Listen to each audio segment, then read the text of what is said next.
To me, it's ridiculous what they're dragging you in for.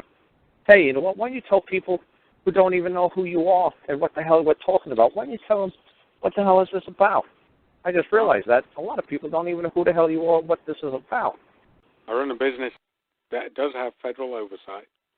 We fix aircraft, so I am certificated under that arrangement. And if I was to get a felony conviction of any sort, my lifetime of work and all the stuff that I do, strangely enough, a quarter of all my business is law enforcement business and good law enforcement people. If I was to get a felony conviction, that would all be over with. And when they dragged me in to try and browbeat me with a plea, they told me I would have to go to jail and I would have to take at least one felony, possibly more. Hey, did they give that to you in writing? No, they would not okay. do that. All right. I'll say, go ahead with the story. Sorry for that. I was just hoping. But, I had a great thought when I was in the courthouse today. I got to share this one with you quick. One of the guy who went to the school to drag Ian out of class, is one of the guys I want to file on next week. And he is the spearhead of the, quote, investigation. Mm-hmm. And if he ends up in the court and I question him on the stand and I ask him in front of the judge and jury, do you recall this meeting on the 17th of September? Because his out is going to be to say that his boss told him to do it, right? Well, his boss that told him to do it is going to disclose that it was done in this meeting on the 17th of September. Wow. So when he testifies in a court of record that his boss told him to do it, and this is why he told him to do it, then I've got all the evidence I need to go after the big one. Right. So that's what I thought about him. We need to file on him pretty quick, too. But well, like I said, I think the one that's just like I say, you like I said, you're gonna. I know you want to just file the crap out of everybody and everything. Believe me, it's like me. Okay, I go after the director. Okay, it's like the way I look at it is like a movie director. I went after the director. Like say my kid was Miley Ray Cyrus, not Billy Ray Cyrus, and this director won't return my kid. Or this Miley Ray Cyrus, my kid got hurt while she was making this movie. So obviously I'm going to sue the director. But then I'm going to say, wait a second, I sue the director, but the director is just a salaried studio employee. That's not worth a lot. I'm going to go after the executive producer as well, the guy who's got the money, the guy who puts up the money. Who is the person who puts up the money? It's like, oh, it'd be the governor. The man is acting as the governor. It's like, oh, okay. They're the ones that would actually have, that's what I'm going after, the director and the producer. So like I said, I know you want to go after everybody. But to me, your case is a little bit different. This is basically just, I should let you finish up. This had to do with modifiers. Yeah. What I'm saying is you're not trying to say that all of mankind has the right to carry a gun. Yours isn't like one of these cases like what I'm trying to do is like, is that my property or is that the government's property? So you don't have one of these cases that has to be, determined, for all of mankind to have peace of mind. This is for you to have peace of mind. Yeah. Part of me thinks is if you go after one of these people that did you wrong, Frank or Ben, and you shake them enough, they'll stop. They'll work with you. They'll figure something out. They'll stop. I don't think you have to go after the whole enchilada. I don't think you have to go after everybody. I don't think you have to go all the way up to the Department of Justice. I don't think you have to go after Eric Holder. I don't think you have to go all the way. Yeah. You see what I'm saying? So this is what I'm saying. Try to master what you're doing now with Frank or Ben. Don't try to get too many things, juggling too many things in the air. You know what I'm saying? You're going to be very discombobulated. You're going to drive yourself nuts. I got notification. You remember we wrote that nice little pretty letter to Ben's attorney. You remember that? Oh, yeah. I got the notification today that he didn't get delivery until the 5th of January. He should have got it on the 29th, but that's fine. All right. But, that letter was a sweetheart letter. Oh, yeah. I mean, I laugh when I read it because we have told his attorney more about what his client has done and is doing than what his client has told him, just in about 4 lines. Right. Well, like I said, it's funny. I mean, I have no idea. It's like I'm almost doing like a stand-up comedy routine or something when I write letters. You know, it's a lot of fun.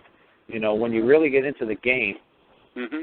you know, it's almost like I said with the other guy. It's like, you know, apologize for putting his face in front of the policeman's fist and hurting the poor policeman's hand. You know, when he was, you know, throwing punches in the air, my face actually got in his way. You know, it was ridiculous. Well, my boot, you know, I'm sorry your boots got scuffed while I was stomping on my head. You know, how could, you know, can you give me the, you know, the bill for the shoe repair man, you know, for polishing up your boots again? I'm sorry my head got in the way of your boot while he was stomping me on the ground. You know, so can you imagine the other side reading this? Well, yeah, I mean, we didn't accuse him of performing legal services. No, that's right. We stopped. Right. We stopped just shy of that. But right. When he asks, what the hell is this guy going on about? And then the client tells him, it's like, you did not do that. Yeah. What was he talking about? This failed to perform a service. Well, can you expand a little bit on what? You know, it's kind of vague. You know, I'm getting a letter from this man here, and you know, so let his client tell him what he's doing. Let it come, right. Oh yeah. Let it pop out of this guy's own freaking mouth. When he opens his mouth and he tries to get out of that one, and then our next letter to him is going to be the trust agreement. His attorney's going to go take a crap for him, I think. Oh yeah, but let's finish what you do for a living, you know, because you know I cut you off. And what this is all about? Okay, I fix aircraft and I inspect them, and I do NDT work. A quarter of the business, strangely enough, is supporting law enforcement agencies. The run-of-the-mill, the ordinary everyday guys who are just trying to keep the peace, shall we say. You know, they're not bad guys. Nearly, I think 99% of everybody I've met in law enforcement has been a stand-up man in this. And strangely enough, one man, I was out on a job, he asked me why I'd been unable to take care of an issue that they had on one of the helicopters. And I said, look, I've got a legal problem going on that I really don't care to have or talk about. And he said, give me an inclination. And he actually gave me some very good advice. But what was the advice he gave you? Well, he said, Google call on YouTube? No. His first words were, he said, I don't know you and I don't know what happened. He said, but I'll tell you how the system works in this arena. He said, a guy gets into trouble. He said they pull him in. They tell him that he's going to go to jail for 12 months or whatever they choose. He said, and then they go and tell him that he's got to produce 3, 4, or 5 more felons like him in order to get him off the hook and reinstate his life the way it used to be. Right, you're saying that. I guess let's try to help you to say this. It's like the guy gets arrested for say selling drugs. Say somebody gets arrested for selling drugs or whatever, and then the cops will say you got to snitch. You got to help find other people who sold you those drugs, or so we'll limit your sentence. We'll give you some credit for time served. If you help us do our job, we'll help you get out of this situation that you got yourself into. Instead of telling, like we were told, cops in New York, go suck an egg. These guys are like, oh my God, okay, I'll do it. They sell their soul. Yeah. Instead of just doing right, they'll try to pin their friends and their confidants and their people that trust them. They'll try to turn snitch. Well, and so somebody's tried to turn snitch with you, but I mean, you don't have to explain the whole entire detail. But like the officer told you, this man was told to help. He was told to get this man off the hook. He had to get 5 felons, and he had to get them into the courtroom. And however it took it, whether they were good or bad men, he had to entrap them or do whatever he had to do to get them in there. Right. And he'd worked. I gave him a job. He came from a trusted resource. I gave him a job washing helicopters, getting stuff ready for when we were going to repair them. And about 2 or 3 months into this, he begged me for a job up in the office, and that was where I made my big mistake. I let him up here. Well, you did. You said you did some sort of background check on him, and when you tried to get into the military base, like I used to work at all the time, we always get background check. Well, you said he did not pass his background check.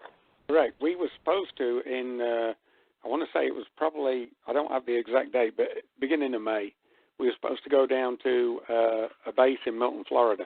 So I had him fill out his paperwork, and we submitted it down there, and because I didn't know who would be available to help me on this particular job on this particular day, what I did was we submitted 4 names down there, and myself was one of them.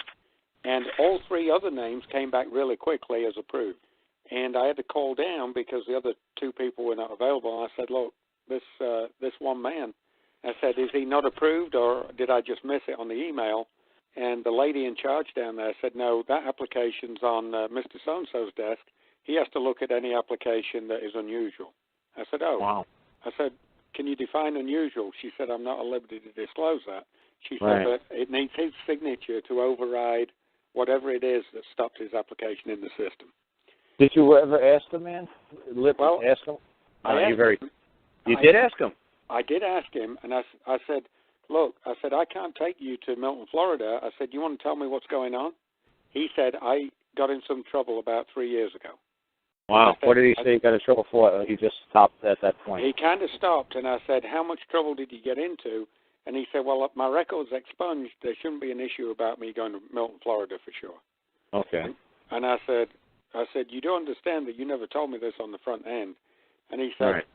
I understand that. He said, but there shouldn't be an issue. He said, if you were to call up the local PD or run a background check through Verify or one of those things, it'll come back clean. And did you do that or not? I ran E-Verify, but that's about as much use as a fart in the wind. Yeah, I don't know. I don't even know what E-Verify is, so. Yeah, I mean, that just says you can fog a spoon if you can find somebody on it. Okay. You know, I mean, that's just that's the biggest waste of time, because if you're quote an illegal alien, it'll probably flag you as a future president or something. Yeah, okay. But yeah, so I mean, he didn't get into much detail, but he just said that he had been in trouble, but his record was expunged, and being that it was expunged, there shouldn't be any issues. Okay. And what I didn't know, I find out later, is he was a confidential informant. He was trying to entrap people, whether they worked for me, whether it was my son. He went on to go after me later, but his whole job in life was to entrap 5 felons. That was his purpose in life, was to get 5 good men or women into trouble. Right. Well, just right. Whether they were good or bad, he didn't care. He just needed 5. Yeah. He just needed 5 anybody. Whether they were good or bad, he didn't care. Correct. Yeah. No conscience, no feelings, no nothing. Right. Just animal. Right. Well, self-preservation. Yeah, self-preservation. That's a great motivator in world, man. Is self-preservation.